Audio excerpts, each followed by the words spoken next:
ipar itu kan ada hubungan keluarga, itu nggak boleh dalam. Bukan dia masuknya sebagai kakak ipar kan barusan. Ya apalagi barusan, tidak dalam hukum itu tidak ada apakah baru atau lama, yang penting tidak ada hubungan keluarga. Partai politik nggak ada bedanya dengan zaman Pak Harto, semuanya dikendalikan. Masa? Iya, hari Golkar? ini. Iya kan, Kan partai besar, masa bisa dikendalikan oleh Pak Jokowi? iya kan mengendalikannya kalau nggak dikasih kekuasaan, ditakut-takuti lewat kasus, bisa aja menggunakan hukum menjadi alat untuk menekan lawan politiknya. Jadi Mahkamah Konstitusi itu adalah the guardian of constitution, pengawal konstitusi. Tapi sekarang Mahkamah Konstitusi the guardian of dynasty, pengawal dinasti kan. Jangan kemudian reformasi dibegal oleh orang-orang yang hanya haus kekuasaan.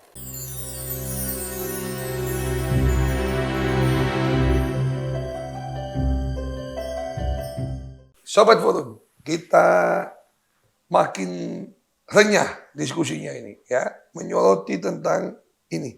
Tidak ada maksud apa-apa, hanya kita selalu mengingatkan kembali untuk menolak lupa pada kesalahan. Supaya apa? Supaya kita bisa melakukan yang baik, yang benar demi rakyat. Itu aja. Pak Wakil, sekarang ketika kita seringkali ya dibiaskan informasi itu. Karena sekarang kan banyak medium informasi itu kan banyak. Mulai dari media mainstream sampai grup WA sampai ke bisik-bisik di cafe healing itu, di cafe itu kan. Bagaimana kita di saat ini menurut Anda dari 6 tadi yang utama itu apa sih intinya yang tetap kita harus pegang? Semangat reformasi itu. Pertama yaitu supremasi hukum.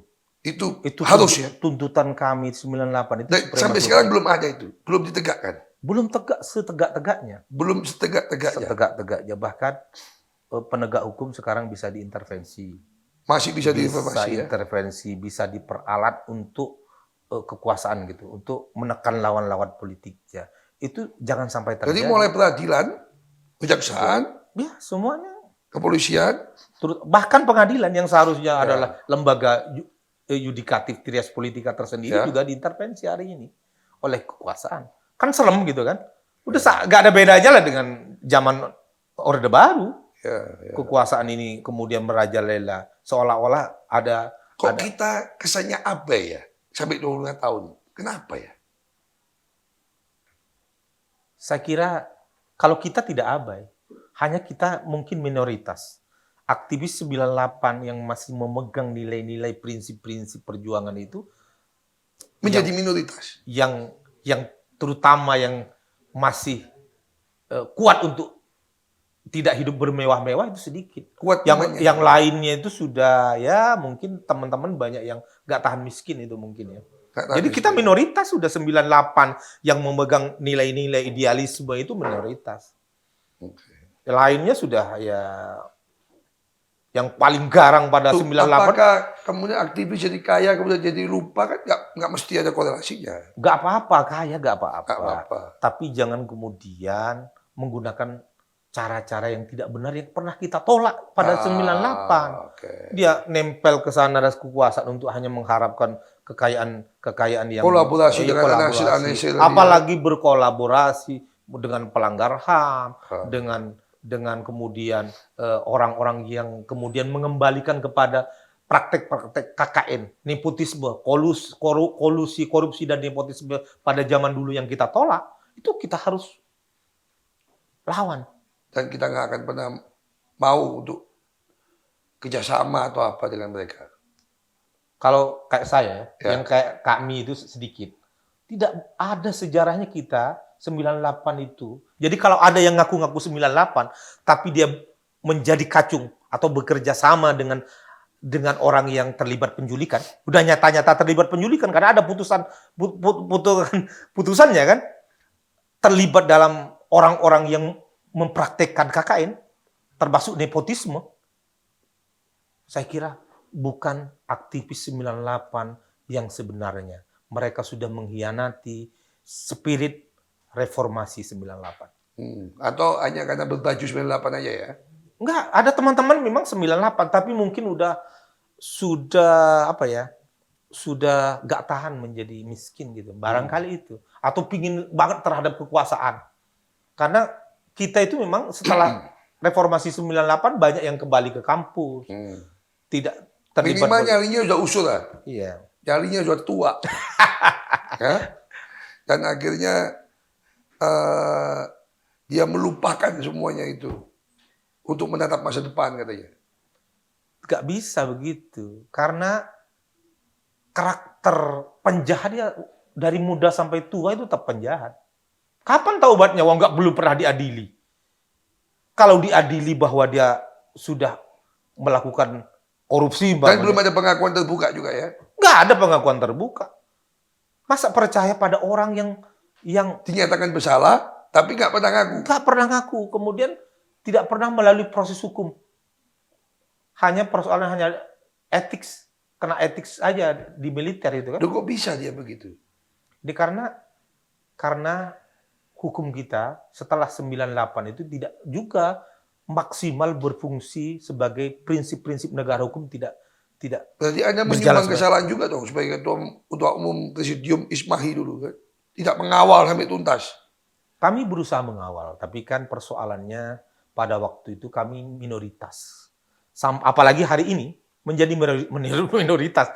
Kelompok-kelompok yang masih memegang teguh nilai-nilai demokrasi, nilai-nilai spirit 98 yang anti KKN, anti terhadap penjahat HAM, anti terhadap diktator, rejim yang otoriter, itu harus menjadi pedoman kita. Kita ini adalah anak-anak yang menegakkan demokrasi konstitusional, daulat rakyat, daulat hukum.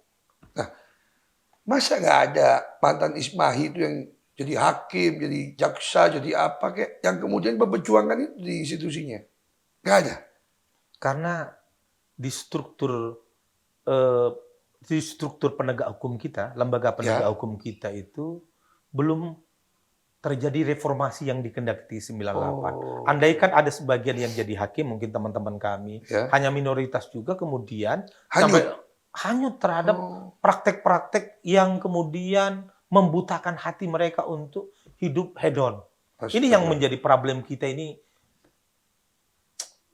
Tidak sabar untuk bagaimana membangun bangsa ini menjadi bangsa yang bermartabat, yang maju. Semuanya harus maju. Tidak kan ya, tidak yang seperti kan dikatakan Soekarno, kesabaran revolusioner nggak ada ya. Tidak ada hari ini, udah nggak ada yang sabar, semuanya udah yang ada itu adalah semuanya adalah kolaborasi dengan penjahat hak asasi manusia, kolaborasi dengan dinasti politik, kolaborasi dengan KKN, kolaborasi dengan hal-hal yang bertentangan dengan prinsip-prinsip demokrasi kita.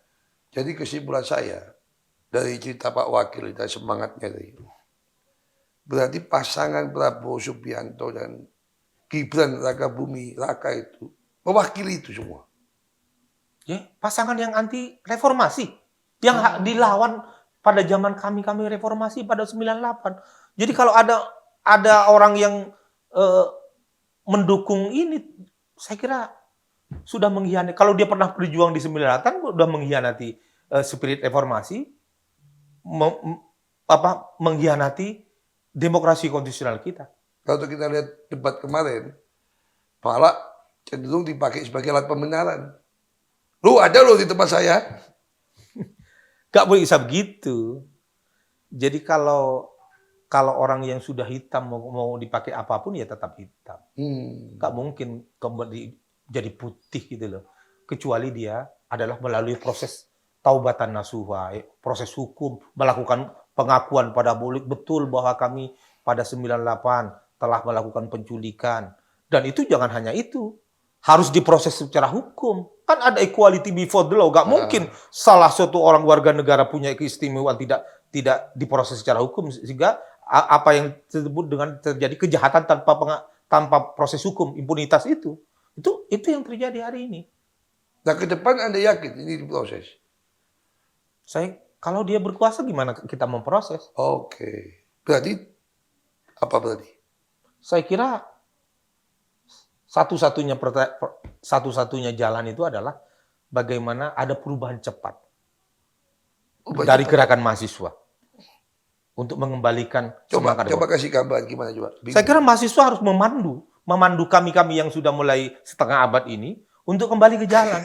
Kita setengah abad ya. Iya, setengah abad mahasiswa harus kembali. Kami juga siap dipandu, dikomandani menjadi turun lagi ke jalan untuk kembali mengembalikan semangat reformasi yang kami perjuangkan dulu. Atau setidak-tidaknya yang tadi disebutkan, penjahat kemanusiaan, penculik, kemudian yang tangannya berdarah-darah menjadi penjagat HAM, dan terlibat praktek-praktek KKN, nepotisme, itu tidak terpilih di Republik ini. Itu ada harapan, masih ada harapan. Kalau kita menggunakan proses demokrasi prosedural elektoral, harus pasangan yang terlibat itu yang tidak mewakili anti reformasi tidak terpilih.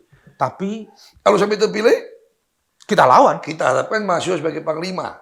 Kita lawan. Mahasiswa saya kira jangan nunggu terpilih, dari sekarang harus melawan. Kami melawan dari sekarang. Jadi jangan tunggu terpilih. Kalau nunggu terpilih tadi terjadi konsolidasi kekuasaan, semuanya dibungkam, semuanya ini bisa terjadi praktik lebih kejam dari 98. Karena ini traumatik ya. Susah kalau udah psikologisnya itu memang penuh dengan kejahatan, bengis, gak mungkin berubah menjadi orang yang demokratis, orang baik. Itu sejarah. Kecuali melalui proses taubatan nasuha. Kapan seorang yang bengis yang pada masa Orde Baru itu taubatan nasuha hari ini? Ada nggak melalui taubat? Ya kan bisa aja dia pribadi dengan Tuhan gitu kan? Nggak bisa. Oh, nggak Karena boleh. itu kejahatan kemanusiaan itu adalah kejahatan publik, kejahatan untuk umum. Jadi nggak bisa dia hanya pribadi dengan Tuhan. Tadi kan yang menyebut dia dihukum oleh jenderal-jenderal yang masuk Dewan Kehormatan. Nah sekarang jenderal-jenderal bergabung sama dia lagi sekarang. Lebih parah lagi, udah rusak Yang Republik. tobat yang jenderal-jenderal itu malah. Saya itu, ini udah anomali, udah rusak Republik ini. Makanya saya hanya terus terang ideal yang paling mimpi saya berharap pada adik-adik mahasiswa. Kalaupun terjadi proses demokrasi prosedural yaitu politik pemilu, mudah-mudahan saya berharap yang terlibat kejahatan masa lalu dan praktek nepotisme harus tidak terpilih. Dan mudah-mudahan terutama anak muda, generasi muda jangan sampai terkecoh oleh framing bahwa ini orang baik, macam-macam. Tidak boleh. Karena kita masa depan kita gitu ya. Iya, masa depan kita menjadi korban. Ini suara kejernihan dari seorang wakil Kamal bahwa yang paling layak memimpin dengan suara yang nurani, yang bersih ya teman-teman mahasiswa hari ini. Kami yang sudah setengah abad tinggal mengikuti suara hati. Nunggu komando kita. Kita di komando. Komandonya mahasiswa. Dalam bahasa Jawanya kebu yusukudel. Segmen berikutnya. Supaya kekuasaan itu tetap di tangan orang-orang dia, sehingga bau-bau amis ketika dia memimpin bisa saja ditutupi. Itu yang paling penting. Oleh karena itu, ke depan itu saya kira rakyat Indonesia itu harus lebih cerdas lagi ya. Harus lebih cerdas lagi memilih, jangan hanya termakan oleh janji-janji. Harus lihat track record-nya. Pernah memimpin, ketika mahasiswa pernah memimpin. Jangan ujuk-ujuk kita nggak tahu mahasiswanya di mana, tahu-tahu karena ada Paman Sam, Paman Sam ya. Paman Usman tahu-tahu jadi japres. Nggak jelas itu. Di mana track record-nya gitu, pernah melakukan apa. Jangan sampai gara-gara 1 orang, 2 orang punya sahwat kekuasaan ini demi keluarga, demi masa depan, melindungi dari jerat hukum di masa depan, tapi jangan pertaruhkan bangsa yang besar ini hanya untuk keluarga. Terlalu mahal. Hukum itu, ruhnya itu arah moral. Tanpa moral dan etika, bukan hukum.